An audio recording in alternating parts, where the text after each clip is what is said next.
Sejak Konsili Trente yang melawan reformasi Luther itu, kerasulan Alkitab atau sikap umat dan gereja terhadap Alkitab itu seperti memasuki ruang gelap.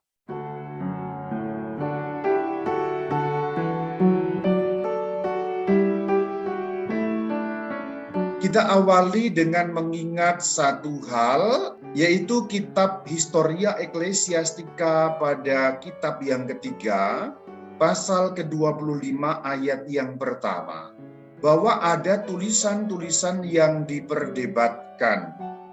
Di antaranya surat Yakobus, surat Yudas, surat kedua Petrus, dan seterusnya. Karena ada beberapa tulisan yang diperdebatkan apakah masuk dalam kanon atau tidak, maka perlu kejelasan. Untuk menentukan manakah kitab-kitab yang termasuk Alkitab dan manakah kitab-kitab yang tidak termasuk Alkitab. Maka kemudian gereja mengadakan berbagai sinode atau konsili. Pertama kita ingat sinode Hippo tahun 395.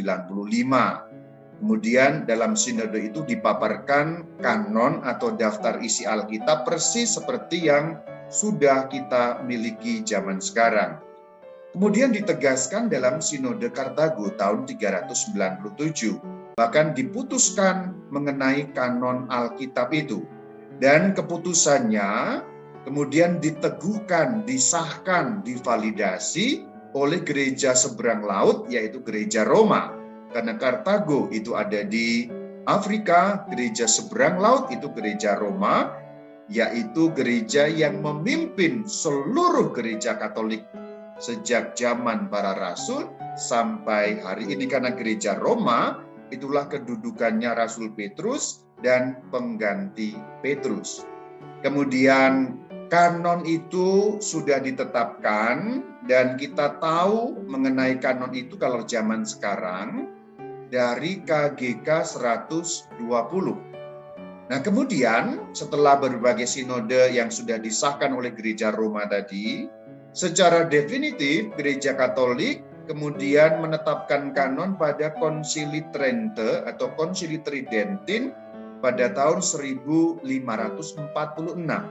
Tapi sebenarnya penetapan kanon ini lebih merupakan penegasan apa yang sudah ditetapkan pada tahun-tahun sebelumnya atau abad-abad sebelumnya. Jadi bukan keputusan baru, tetapi keputusan yang menegaskan, meneguhkan apa yang sudah diputuskan dari abad-abad yang sudah lampau. Nah ini cerita latar belakangnya. Kalau kita membaca dalam kanon itu dalam bahasa Latin seperti ini, Testamenti Veteris, Perjanjian Lama, Testamenti Novi, Perjanjian Baru. Kita harus ingat bahwa Konsili Trente alias Konsili Tridentin adalah konsili kontra reformasi. Maksudnya adalah melawan gerakan reformasi gereja yang pada waktu itu dipelopori oleh Romo Martin Luther yang kemudian menjadi ex Romo Martin Luther.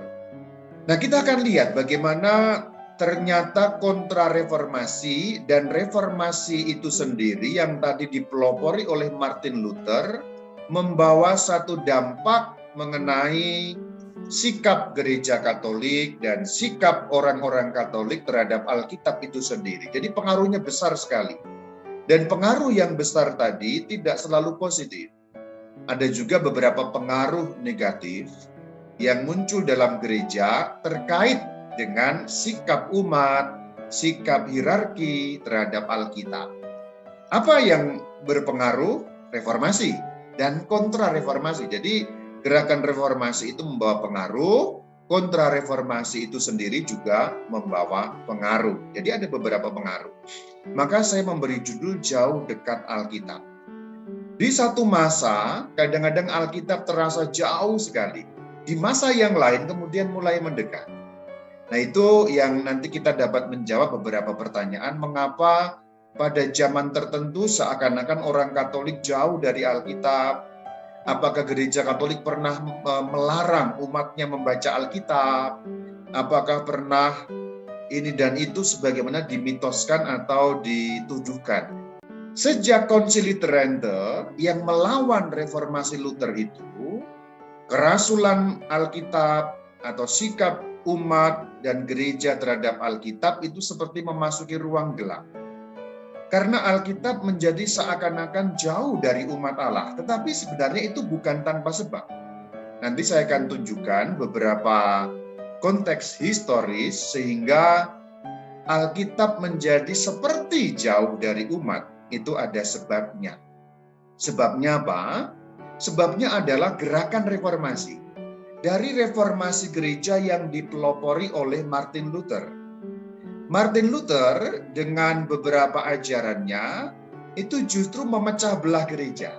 Maksud hati Luther ingin memurnikan gereja, tapi ternyata gerakan Luther justru memecah belah menjadi berbagai macam aliran-aliran yang pecah-pecah itu.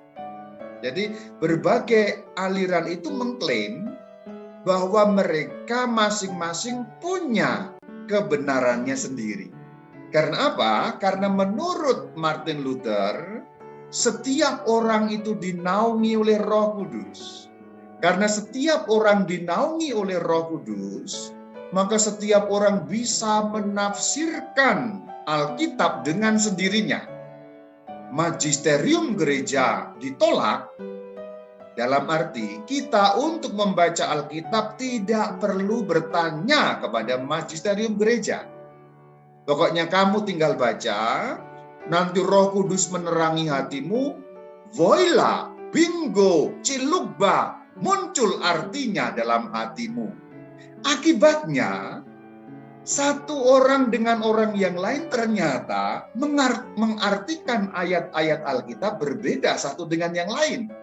Nah, itulah yang memunculkan berbagai aliran yang semuanya hebatnya adalah mengklaim, saya dinaungi Roh Kudus, saya juga dinaungi Roh Kudus. Hahaha, saya juga dinaungi Roh Kudus, saya juga dinaungi Roh Kudus. Semua mengklaim dinaungi Roh Kudus, semua mengklaim kebenarannya sendiri meskipun berbeda-beda ajarannya. Alkitabnya sama, klaimnya berbeda-beda, semua dinaungi Roh Kudus. Jadi sebenarnya pada saat Luther mencetuskan reformasi, dia seperti membuka kotak Pandora.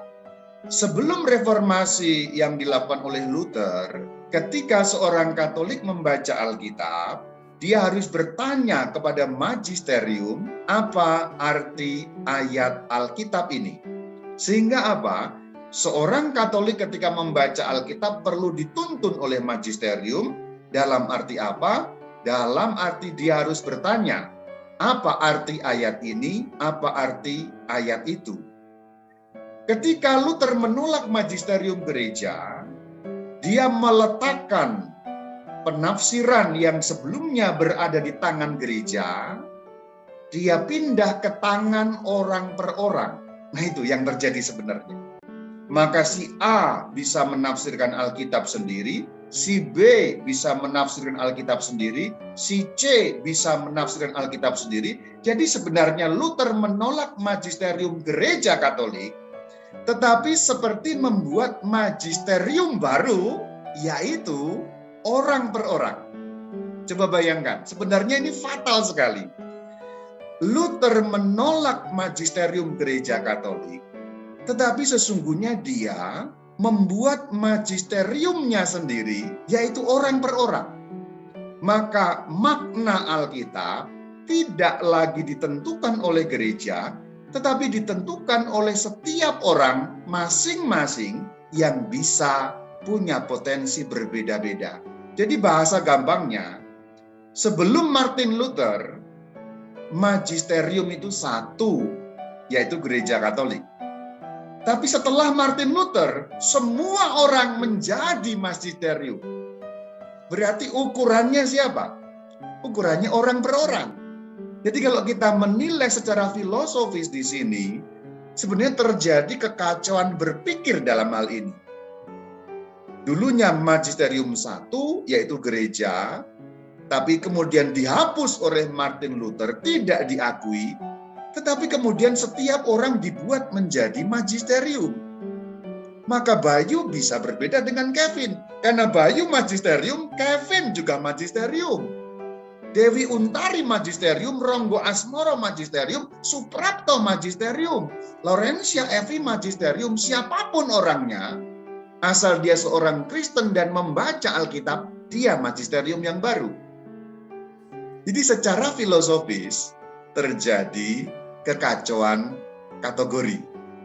Dan itulah yang menjadi landasan bagi kelompok-kelompok baru alias ajaran-ajaran baru itu.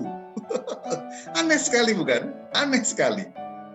Jadi magisterium gereja tidak diakui dihapus, tapi setiap orang dibuat menjadi magisteriumnya sendiri-sendiri.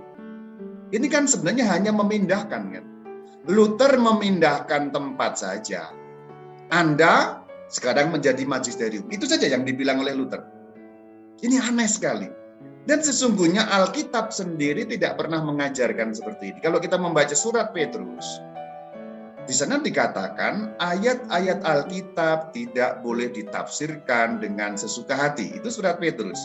Jadi Alkitab sendiri melarang penafsiran setiap orang secara bebas menurut dirinya sendiri. Jadi sebenarnya dalam bagian itu Martin Luther melanggar Alkitab.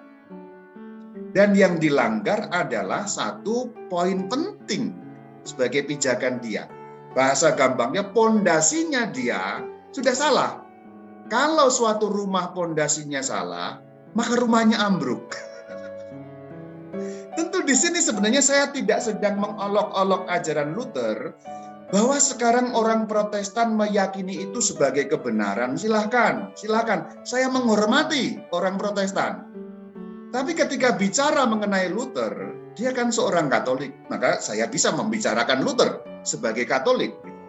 Jadi saya ulangi dari bagian depan, tidak sedang membicarakan agama orang lain.